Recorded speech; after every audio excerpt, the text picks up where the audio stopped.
रात धीरे धीरे उतर रही थी। एक पुराना सा फार्म हाउस जंगल के किनारे खड़ा था, सालों से खाली, चुपचाप सा, और जैसे किसी का इंतज़ार कर रहा हो। उस रात वहाँ एक नई फैमिली आई, राघव और उसकी वाइफ मीरा। उनकी 5 बेटियाँ थीं, आन्या, काव्या, रितु, सिया और छोटी सी तारा। उन्होंने सोचा था ये उनके सपनों का घर होगा, लेकिन घर ने उन्हें पहले दिन से ही महसूस करा दिया था कि वो घर उनका ही नहीं, किसी और का भी है। जैसे ही ट्रक से सामान उतारा गया, उनका कुत्ता शेरू घर के दरवाजे पर आकर रुक गया। वो अंदर नहीं जाना चाहता था।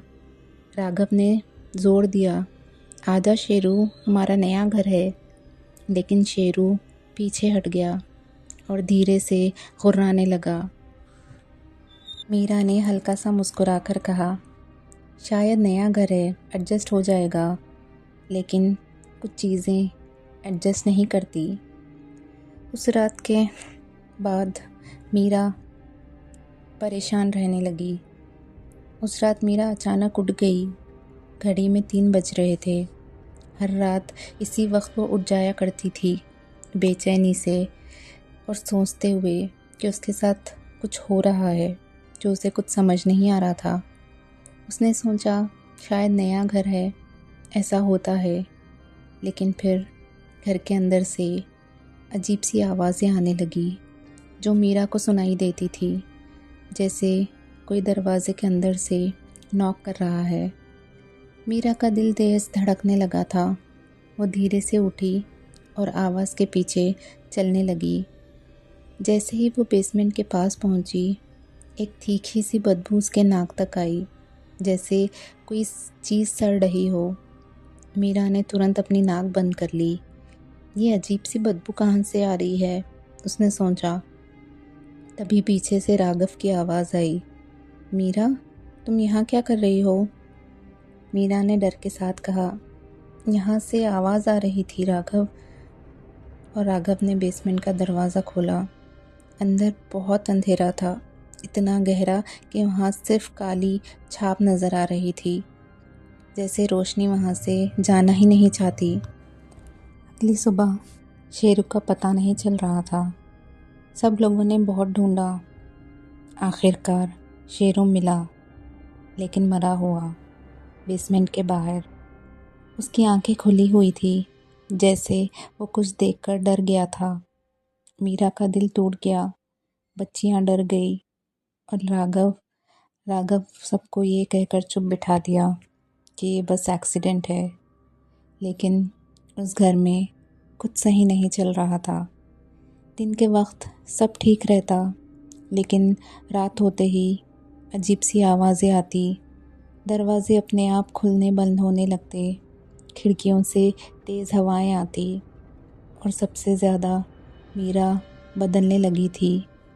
उसके जिस्म पर अजीब से निशान दिखाई देने लगे थे, जैसे किसी ने उसे ज़ोर से पकड़ा हो।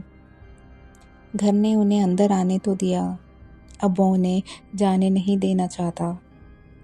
रात फिर उतर आई थी, और इस बार घर पहले से ज़्यादा जिंदा लग रहा था, जैसे कोई देख रहा हो, उन्हें सुन रहा हो, और वक्त का इंतज़ार कर रहा हो। सबसे बड़ी बेटी आन्या ने पहली बार अपनी माँ से कहा, माँ, मेरे कमरे में कोई है। मीरा ने हल्का सा मुस्कुराकर कहा, वहाँ कोई नहीं है बेटा। लेकिन आन्या की आंखें सच बोल रही थी। वो मेरे बेड के पास खड़ी रहती है माँ, रात को मुझे देखती रहती है। मीरा का दिल हल्का सा काँप गया, लेकिन उसने आन्या को समझाकर चुप करा दिया। छोटी तारा को एक गेम बहुत पसंद था, ताली बजाओ और जो सामने है उसे ढूंढो। वो आंखें बंद करती, ताली बजाती, और फिर आंखें खोलती। एक रात उसने ये गेम खेलना शुरू किया। वो ताली बजाती, लेकिन उसे कुछ नहीं दिखता। वो फिर ताली बजाती, लेकिन इस बार अंधेरे से कुछ आवाज़ें आती, बेसमेंट से, जैसे किसी ने उसके ताली का जवाब दिया हो। ऐसी ही अजीब चीज़ें सब बेटियों के साथ होने लगी थी। मीरा अब रोज़ कमज़ोर हो रही थी। उसके हाथों पर नीले निशान बढ़ते जा रहे थे। कभी कभी वो खुद से बात करने लगती, आईने के सामने खड़ी होकर धीरे धीरे मुस्कुराती, जैसे कोई और उसके अंदर से देख रहा हो। एक रात रितु ने अचानक चीख मारी। सब दौड़कर उसके कमरे में गए। रितु का जिस्म काँप रहा था। मैंने देखा, वो अलमारी के ऊपर थी। उसका चेहरा काला था और उसकी आंखें एकदम से खाली। वो बोलते बोलते रो पड़ी। राघव ने गुस्से में कहा, ये सब तुम्हारे दिमाग का फितूर है, इसे खेल मत समझो। लेकिन उसकी आवाज़ में खुद भी डर था। वो जानता था अगर वो इस बात को मानेगा तो घर में सब डर के साए में जीने लगेंगे। अगली सुबह राघव ने ये फैसला किया कि वो इस चीज़ को किसी से बात कर कर सॉर्ट करना चाहेगा। अब किसी को बुलाना पड़ेगा, उसने सोचा। तब उसे एक अजीब सा नाम मिला, वीर प्रकाश। लोग कहते थे ना तो वो पंडित है, ना कोई मौलवी है और ना कोई धार्मिक आदमी, लेकिन उसे उन चीज़ों का पता है जो दिखती नहीं हैं। शाम को वीर प्रकाश घर आया। सादे से कपड़े, शांत सा चेहरा, लेकिन आंखें बहुत गहरी, जैसे वो देखकर सब कुछ समझ रहा हो। जैसे ही उसने घर के अंदर कदम रखा, वो तुरंत रुक गया। एक पल के लिए उसने आंखें बंद की, फिर धीरे से बोला, तुम लोगों ने ये घर नहीं चुना, इस घर ने तुम्हें चुना है। राघव ने हैरानी से पूछा, क्या मतलब है इसका? वीर प्रकाश ने सीधा जवाब दिया, यहाँ एक रूह है, बहुत पुरानी, बहुत गुस्से में, जो माँओं को पसंद नहीं करती। मीरा की सांस रुक गई। वीर प्रकाश ने धीरे से मीरा की तरफ देखा और उसकी आवाज़ ठंडी हो गई। वो तुम्हें चुन चुकी है मीरा। कमरे में सन्नाटा छा गया। अब डर सिर्फ घर का नहीं था, अब डर था घर के अंदर किसी के जिंदा रहने का। रात और गहरी हो चुकी थी। घर के हर कोने में एक अजीब सी ठंडक फैल चुकी थी, जैसे हवा नहीं, कोई सांसें ले रहा हो। वीर प्रकाश ने पूरे घर का चक्कर लगाया और फिर सीधा रुक गया बेसमेंट के सामने। उसने धीरे से कहा, वो यहीं पर है। राघव का गला सूख गया। कौन कौन यहीं पर है? वीरा प्रकाश ने उसकी तरफ देखा, जिसने इस घर को अपना बनाया है। बेसमेंट का दरवाज़ा धीरे से खोला गया। अंदर बहुत गहरा अंधेरा था, गहरा एकदम जैसे अंधेरा वहाँ चिपका हुआ है। वीर प्रकाश ने नीचे उतरते हुए कहा, बहुत साल पहले यहाँ एक औरत रहती थी। उसका नाम था भावरी। मीरा का दिल ज़ोर ज़ोर से धड़कने लगा। भावरी माँ थी? वीर प्रकाश बोला, हाँ, भावरी माँ थी, लेकिन उसका दिमाग अंधेरे से भर गया था। उसने अपनी ही बच्ची को ख़त्म कर दिया था। फिर उसने अपनी खुद की जान ले ली, लेकिन जाते जाते उसने श्राप छोड़ दिया था। राघव ने धीरे से पूछा, कैसा श्राप? वीर प्रकाश की आवाज़ और ठंडी हो गई। उसने कहा, हर उस माँ को दर्द देना है जो इस घर में आएगी। जैसे ही ये सब सुना, मीरा की शरीर झटके खाने लगी। उसकी सांसें तेज़ हो गई, आंखें फटने लगी। नहीं, ये सब नहीं है, उसने ज़ोर से चीखा और अचानक मीरा हवा में उड़ गई। उसका शरीर एकदम सीधा, हाथ लटक रहे थे, आंखें सफ़ेद। बच्चियाँ अपनी माँ को देखकर चीखने लगी। राघव दौड़ते हुए मीरा की तरफ भागना चाहता था, लेकिन वीर प्रकाश ने उसे रोक दिया। अभी नहीं, रुक जाओ। मीरा की आवाज़ बदल गई, गहरी, भारी, और वो मीरा की आवाज़ नहीं लग रही थी। उसने ज़ोर से कहा, ये घर मेरा है, ये बच्चियाँ मेरी हैं। लेकिन वो मीरा नहीं थी। मीरा के अंदर से भावरी बोल रही थी। मीरा भाभी की आवाज़ में धीरे से मुस्कुराई और उसने छोटी तारा की तरफ देखा और कहा, तारा बेटा, मेरे पास तो आ जा। राघव का दिल रुक गया। नहीं नहीं तारा, उसके पास मत जाओ, राघव चीख पड़ा। वीर प्रकाश ने तुरंत कहा, उसे याद दिलाओ, उसे सब कुछ याद दिलाओ। राघव समझ नहीं पाया। क्या याद दिलाऊं? वीर प्रकाश चीखा, उसे याद दिलाओ कि वो इन बच्चियों की माँ है। राघव ने रो रो कर मीरा के आगे कहा, मीरा, याद है जब तारा पैदा हुई थी, डॉक्टर्स ने कहा था कि तारा नहीं बचेगी, लेकिन तुम नहीं हारी। तुमने उसे सेहतमंद पैदा किया था। तुमने उसे पहली बार जब गोद में लिया था, तुम रो रही थी। तुम्हारा यकीन था कि तारा जिएगी, याद है तुम्हें? मीरा का शरीर कांपने लगा। उसकी आंखों से आंसू गिर रहे थे। बावरी चीखी, चुप चुप हो जाओ। कमरे की सारी चीज़ें हिलने लगी, बत्तियां हिलने ढुलने लगी, दीवारें थरथराने लगी, लेकिन राघव रुका नहीं। तुम तारा की माँ हो मीरा, तुम ही उसे बचाओगी और मेरी इन सब बेटियों को भी, हमारी सब बेटियों को तुम ही बचाओगी। उस रात एक शरीर में दो रूहें लड़ रही थी। एक माँ जो सब कुछ ख़त्म करना चाहती थी और दूसरी माँ जो बच्चों के लिए जन्मी थी। मीरा का शरीर अचानक बेसमेंट में चला गया और बेसमेंट का दरवाज़ा ज़ोर से बंद हो गया। ऊपर से बच्चों की चीखें की आवाज़ें और नीचे मीरा हवा में लटकी हुई। उसका जिस्म काँप रहा था और उसकी आवाज़ अब पूरी तरह बदल चुकी थी। वीर प्रकाश ने अपनी जेब से कुछ पुराने कागज़ निकाले। उन पर अजीब से निशान बने थे, जैसे किसी ने खुद लिखे हो।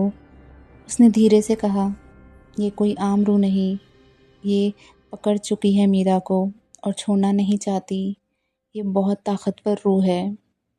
कमरे की हवा और भारी हो गई। दीवारों से खुरजने की आवाज़ें आने लगी, जैसे बेसमेंट के बाहर भी कुछ जिंदा हो। मीरा का शरीर झटके खाने लगा था।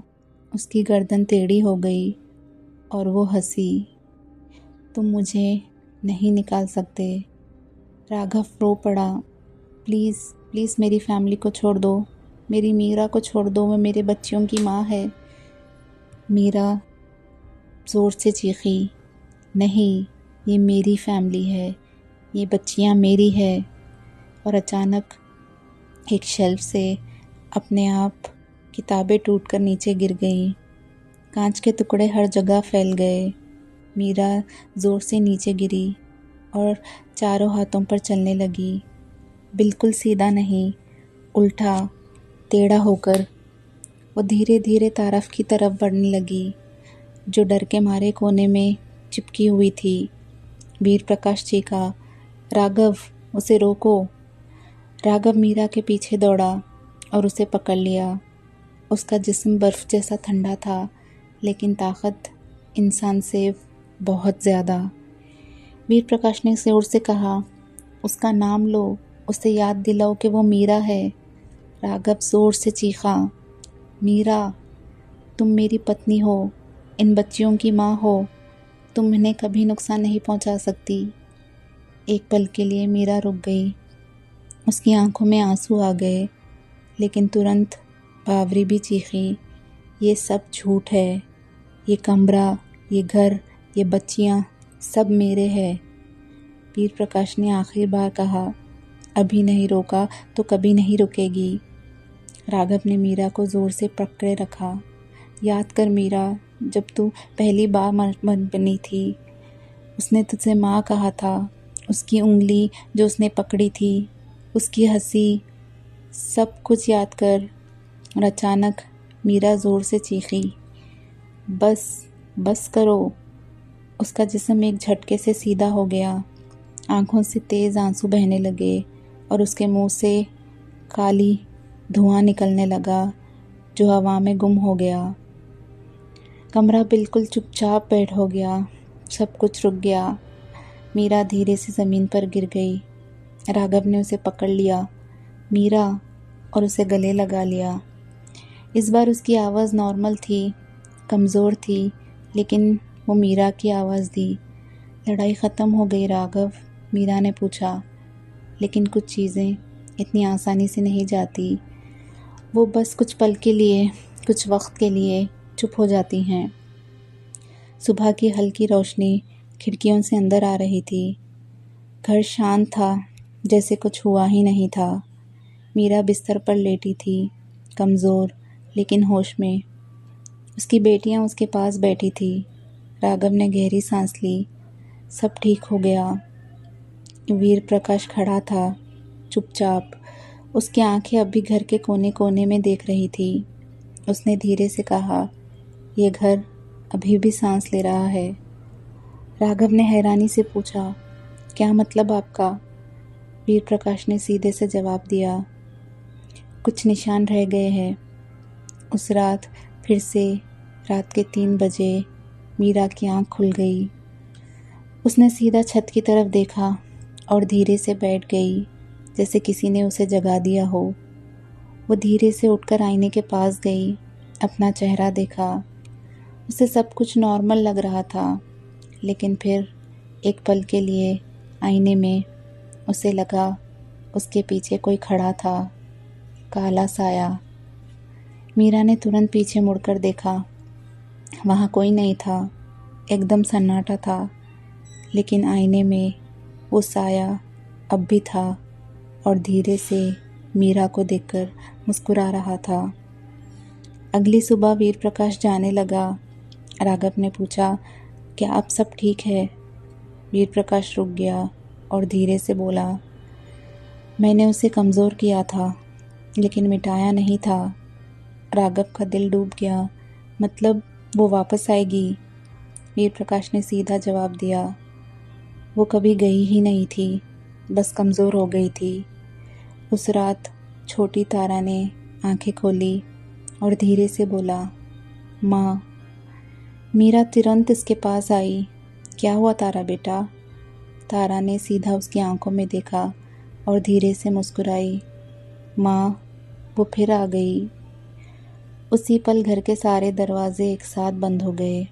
बत्तियां ब्लिंक होने लगी और दीवार पर धीरे धीरे लफ्ज़ उभरने लगे, मैं वापस आ गई हूँ। मीरा का चेहरा धीरे धीरे बदलने लगा। आंखें गहरी हो गई, मुस्कुराहट अजीब। लोग कहते हैं कुछ घर कभी साफ नहीं होते, उनमें रहती है एक कहानी, एक रूह जो सिर्फ एक मौका ढूंढती है वापस आने का। इस बार वो किसी और को नहीं, एक पूरी फैमिली को अपना बना चुकी थी।